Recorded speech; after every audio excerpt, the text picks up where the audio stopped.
Bom, nesse vídeo nós iremos abordar a modelagem e análise de uma contenção do tipo muraflexão, utilizando o método dos elementos finitos através do programa SAP 2000. Então, com base aqui nessa dissertação de mestrado, nós iremos pegar essa situação onde temos uma contenção sendo solicitada aqui por essas duas pressões horizontais e comparar os valores de momento fletor obtidos aqui com o modelo do elementos finitos no SAP 2000. Então, tendo aqui essa altura de 420 centímetros ou 4,2 metros, iremos aí fazer a modelagem geométrica e a aplicação dos esforços no programa. Podemos iniciar aqui pelo novo modelo, selecionar as unidades internacionais quilonewton e metros, iniciar um modelo em branco. Nós já abrimos aqui uma janela em 3D e podemos selecionar qualquer um desses planos aqui em 2D apenas para criar um ponto em qualquer local. Clicando aqui com o botão, selecionando ele, clicando com o botão direito, podemos mudar aqui a localização dele, clicando duas vezes aqui, e mudamos para 0, 0 e 0, para que ele se posicione na origem. E depois podemos mudar aqui de novo para o modelo em 3D. Estando o ponto na origem, podemos criar os outros pontos que fazem aqui o contorno da minha contenção a partir desse ponto previamente posicionado. Temos uma contenção de 4,2 metros de altura, então temos aqui um ponto localizado em 4,2 acima desse em Z, então selecionaremos aqui a opção em Z, 4,2 positivo e clicamos nesse ponto. Apertamos 3D de novo para enquadrar os dois pontos e OK. Só que iremos criar a contenção, a cortina, de uma maneira tridimensional, e não apenas uma reta. Então, iremos criar outro ponto andando 3 metros em X. Clico nesse ponto e clico nesse ponto. Então, criamos dois pontos andando 3 metros em X, um em relação a esse e um em relação a esse ponto, certo? Essa medida de 3 metros eu arbitrei porque os modelos de muro a contenção, na maioria dos casos, eles são resolvidos aqui de maneira simplificada em 2D, já que a unidade aí dos resultados dos esforços, por exemplo, o momento ele tem uma unidade de kilonewton vezes metro por metro. Então esses esforços eles são simplificados em 2D e calculam aí para cada faixa unitária de 1 metro da contenção. Uma coisa semelhante aí ao cálculo de lajes. Então, independente de ser 3 metros, 5 metros ou 6 metros, o meu cálculo dos esforços será feito para cada faixa unitária de laje. Então, chegando aí no valor aproximado, tanto no modelo, né, do SAP quanto nesse modelo. Nesse modelo aqui será igual, né, mas o SAP vai apresentar algumas pequenas diferenças. Tendo aqui os pontos, né, que simbolizam os vértices de cada da minha laje aqui de contenção, ou também chamado de cortina, iremos criar aqui a área. Seleciono esses 4 pontos e aperto Enter. Minha área criada, tratando-se de um programa que usa aí o método dos elementos finitos, é preciso discretizar essa área para ter um cálculo mais refinado. Então é só vir em editar áreas e dividir essas áreas aqui em áreas menores. Eu irei arbitrar 15 por 15, mas quanto mais divisões eu tiver, mais preciso é o cálculo, né? Só que isso exige mais ainda do computador. Então, tendo aqui 15 por 15 aqui, 15 em cada direção, um valor adequado, apertamos aqui OK e a área será aí dividida em 15 partes aí em cada uma das direções.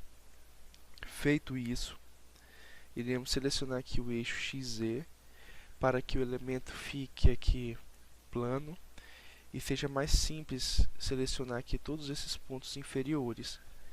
Nesses pontos serão inseridos aqui restrições, né? Uma restrição em todas as direções, tanto a translação quanto a rotação, que é o engastamento.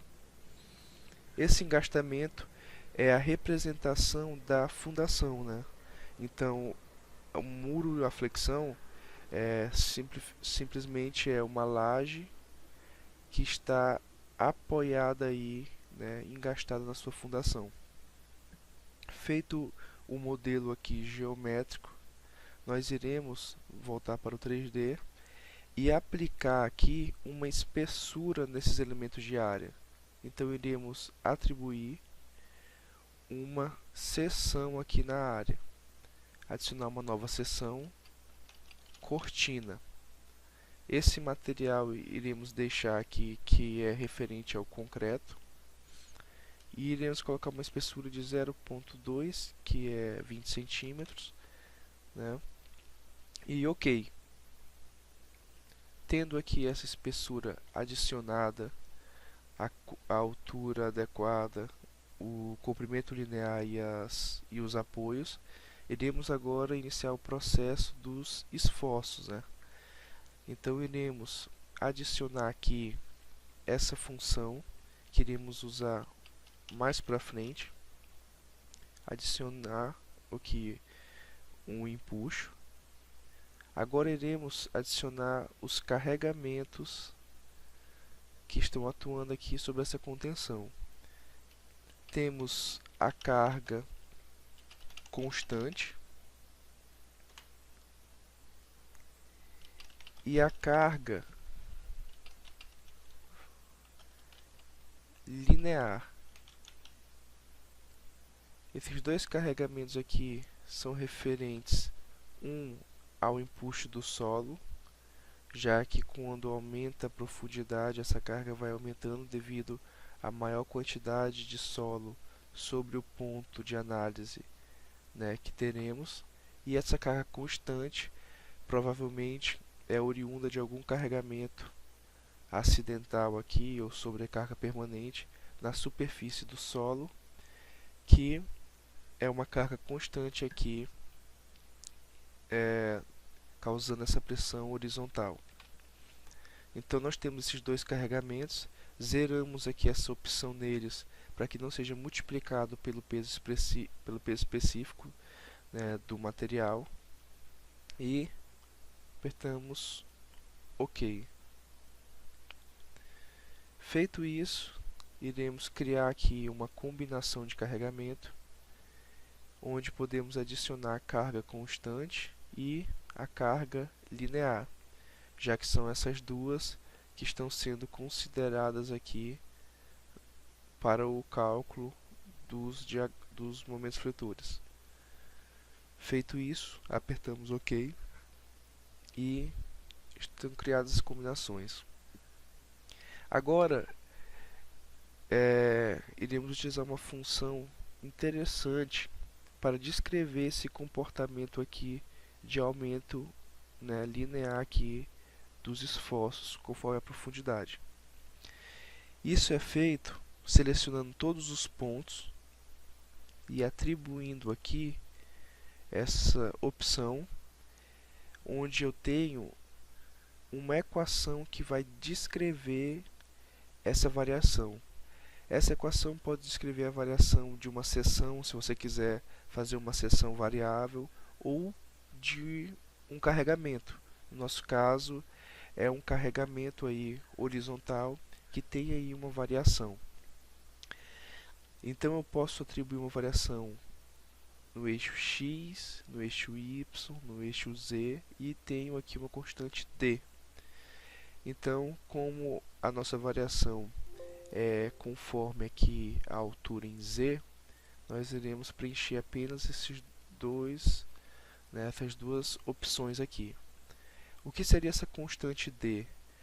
A constante D é o valor final que o carregamento vai adquirir, 25,17 kN.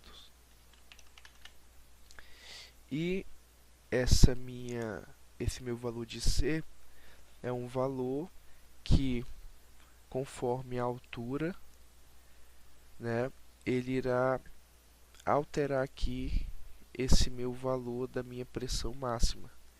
Então, se eu dividir 25,17 por 4,20, que é a altura da minha contenção, eu irei ter um valor de 5,9928.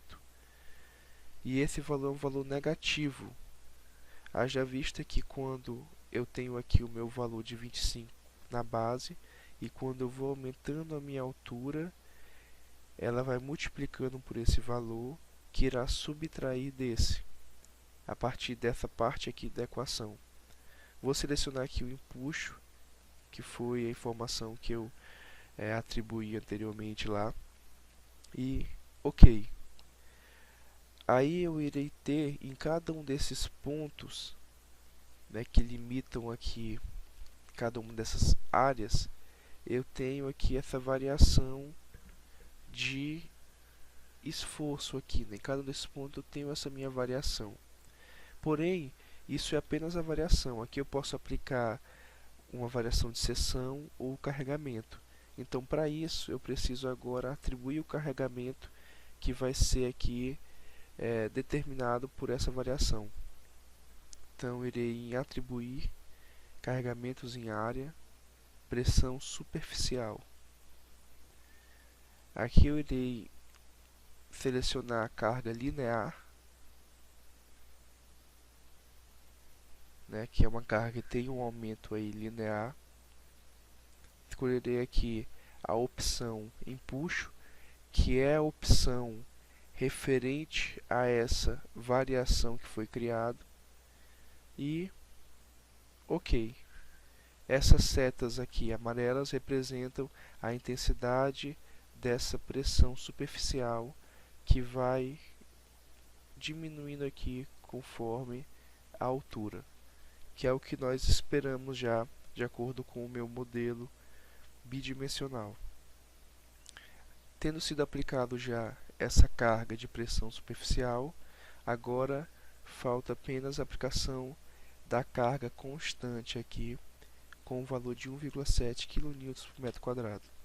Como é uma carga constante, ela pode ser aplicada de maneira mais simples, apenas como uma carga uniforme. Selecionaremos aqui a carga constante, o valor dela e a direção de aplicação dela. O eixo onde essas setas aqui estão apontando é o eixo Y, e a minha carga constante tem a mesma direção de aplicação da minha pressão aqui superficial. Então eu irei escolher o eixo Y positivo, já que ele está indo em direção ao eixo. Adicionar junto com a carga já existente e OK. Feito isso, é necessário apenas salvar o modelo, escolher uma pasta qualquer e salvar. A partir daí é só processar a análise aqui da estrutura. Aqui estão os carregamentos que serão processados e vamos rodar a estrutura. Tendo sido feito o processamento da estrutura, é só vir nessas opções aqui para ver os esforços e as tensões, escolher a opção Shells, a combinação 1, que junta tanto a carga constante quanto a carga linear. Escolhemos aqui que tipo de esforço queremos ver, no caso o momento fletor em 2,2, que é o eixo aqui onde tem a predominância dos esforços nessa situação, e OK. Aqui iremos ver uma régua onde as cores frias representam os valores de menor intensidade, até as cores mais quentes, que representam aqui a maior intensidade dos momentos. o que faz muito sentido, né, até com os resultados pelo modelo, por essas expressões aqui recomendadas pela dissertação, onde aqui na minha profundidade 0 eu tenho um 0 e ele vai aumentando conforme a profundidade, né, nessa aqui contenção. Dessa maneira, a gente pode vir na parte aqui inferior e selecionar qualquer uma dessas áreas e apertar com o botão direito. Assim, pode ser analisado de maneira mais precisa o diagrama, né, o esforço solicitante desse sólido dessa área em cada parte aqui da sua superfície, chegando a um valor máximo aqui de 92,5 kN vezes metro.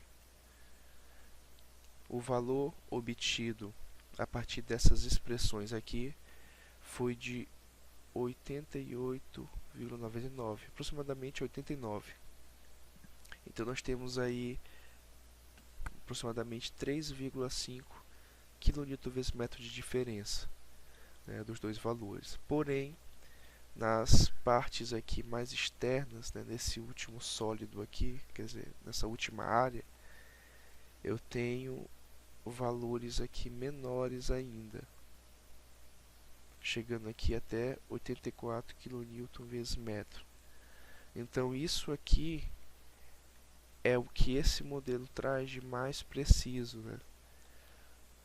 Os esforços, ele não tem aqui um padrão tão simples, né, de distribuição como representado nesse modelo bidimensional.